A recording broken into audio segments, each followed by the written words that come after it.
नमस्कार, जनमार्ग न्यूज से स्नेहित कौर मुख्य समाचार के साथ। बीकानेर के नाल गांव में पिछले दिनों मिले लावारिस बम को गुरुवार सुबह नष्ट किया गया।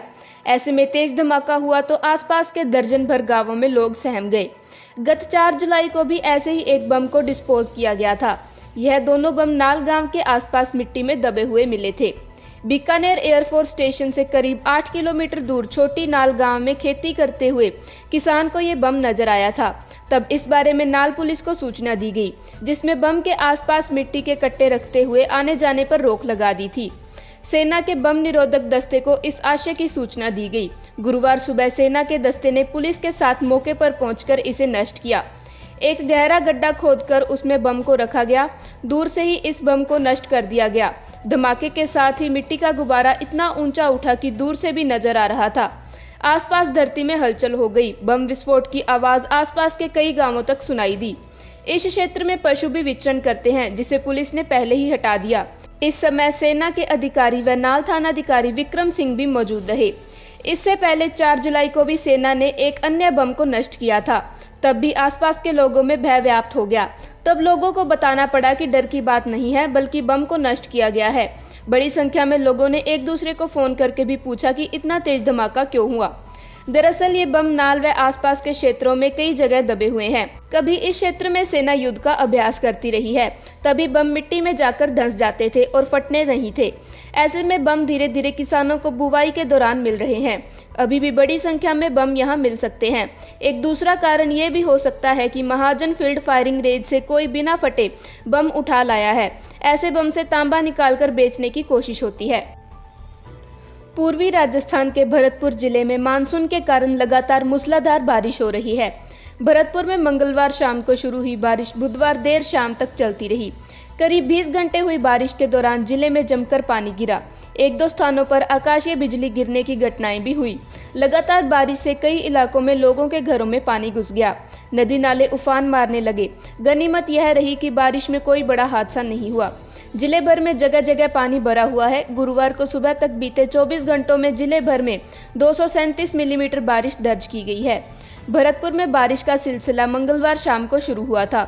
यह करीब 20 घंटे तक लगातार जारी रहा। इस दौरान बीच बीच में कुछ समय के लिए बारिश का दौर जरूर धीमा पड़ा, अन्यथा पूरे समय तेज बारिश होती रही। जिले में बारिश का ज्यादा असर मेवात क्षेत्र में देखने को मिला। जुरहरा क्षेत्र के आसपास में लोगों के घरों में पानी तक घुस गया। बारिश के चलते 2 जगह आकाशीय बिजली गिरने से घटनाएं भी सामने आई है। कुमेर उपखंड के गांव हेलक में एक मकान पर आकाशीय बिजली गिरी। इसमें एक गोवंश की मौत हो गई और एक ट्रैक्टर पूरी तरह क्षतिग्रस्त हो गया। गनीमत रही कि हादसे के वक्त परिवार के सदस्य दूसरे मकान में मौजूद थे। वहीं कुमेर उपखंड के गांव बावेन में एक पुराने मकान पर बिजली गिरी। इससे वह मकान भी पूरी तरह क्षतिग्रस्त हो गया। जिला मुख्यालय पर 35 mm बारिश दर्ज की गई है। आज भी आसमान में काले बादल छाए हुए हैं।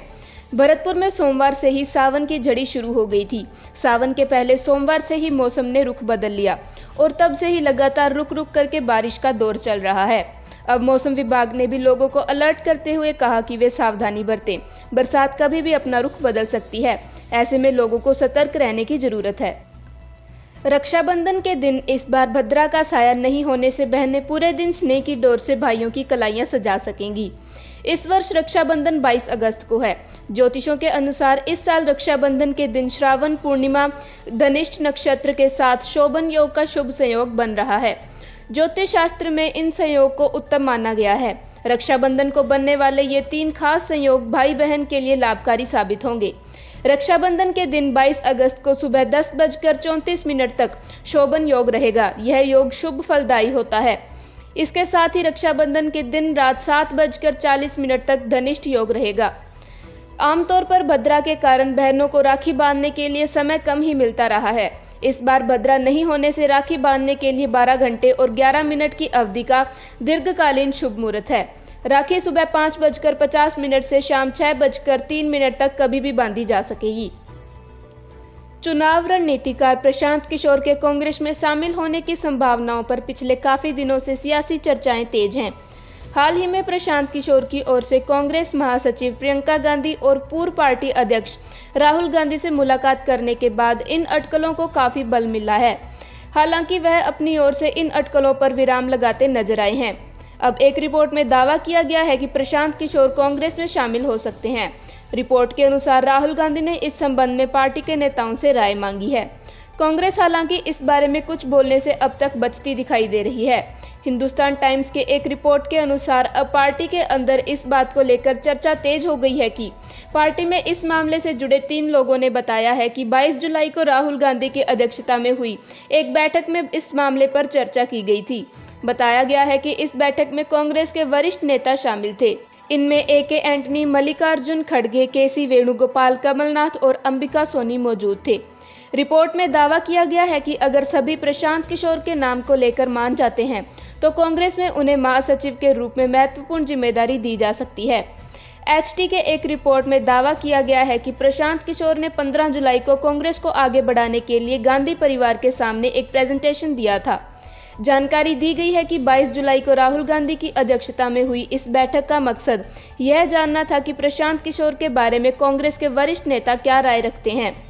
एक कांग्रेस नेता का यह दावा है कि पार्टी के पूर्व अध्यक्ष राहुल गांधी अगले कुछ दिनों में इस मामले पर अंतिम निर्णय ले सकते हैं, इसलिए उन्होंने पहले कांग्रेस के नेताओं से राय मांगी है। इस नेता का यह भी कहना है कि हम इस बात को लेकर आशान्वित हैं क्योंकि प्रशांत किशोर यह कह चुके हैं कि बिना कांग्रेस के बीजेपी को हराना संभव नहीं है। वहीं एक नेता ने बताया है कि 22 जुलाई को बैठक में नेताओं से पूछा गया था कि प्रशांत किशोर के कांग्रेस में शामिल होने को लेकर वे क्या सोचते हैं। इस पर अधिकांश नेताओं का कहना था कि यह विचार बुरा नहीं है, यानी कि नेताओं की ओर से इस पर हामी भरी गई थी। अंडरवर्ल्ड डॉन छोटा राजन को तिहाड़ जेल से दिल्ली एम्स में भर्ती कराया गया है। बीते बुधवार को पेट दर्द की शिकायत के बाद उसे अस्पताल में भर्ती कराया गया। बताया जा रहा है कि छोटा राजन की तबीयत खराब होने पर जेल के एक वार्ड में उसका इलाज चल रहा था, लेकिन तबीयत ज़्यादा बिगड़ने के बाद उसे दिल्ली एम्स में भर्ती कराया गया। इसकी जानकारी जेल के अधिकारियों ने कोर्ट को दी है। फिलहाल उसकी हालत में सुधार है। छोटा राजन कुछ दिन पहले कोरोना से भी संक्रमित भी हो गया था। गौरतलब है कि राजन 2015 में इंडोनेशिया के बाली से प्रत्यर्पण के बाद अपनी गिरफ्तारी के बाद से ही दिल्ली की तिहाड़ जेल में बंद है। मुंबई में उसके खिलाफ दर्ज सभी मामले CBI को स्थानांतरित कर दिए गए हैं और उस पर मुकदमा चलाने के लिए विशेष अदालत गठित की गई है। बता दें कि अप्रैल के आखिरी सप्ताह में कोविड संक्रमित पाए जाने के बाद छोटा राजन को दिल्ली के एम्स में भर्ती कराया गया है। छोटा राजन के खिलाफ अपहरण, हत्या, तस्करी जैसे कई मामलों समेत 70 से ज्यादा केस दर्ज हैं। वहीं CBI की विशेष अदालत ने 1993 मुंबई सिलसिलेवार विस्फोट मामले के आरोपी हनीफ कड़ावाला की हत्या के मामले में अंडरवर्ल्ड डॉन छोटा राजन और उसके सहयोगी को 22 अप्रैल को ही बरी किया था। आतंकवादी हमले के मुख्य सरगना टाइगर मेमन के निर्देश पर कड़ावाला मुंबई में हथियार लेकर आया था, जिसका इस्तेमाल 1993 के विस्फोटों में हुआ। हमलों में 250 से ज्यादा लोग मारे गए थे। कांग्रेस के पूर्व अध्यक्ष राहुल गांधी ने बृहस्पतिवार को केंद्र सरकार पर जमकर निशाना साधा।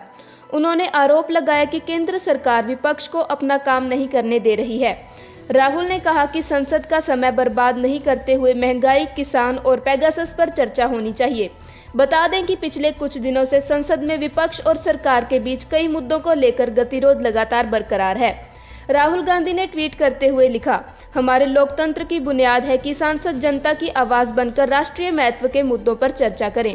मोदी सरकार विपक्ष को ये काम नहीं करने दे रही।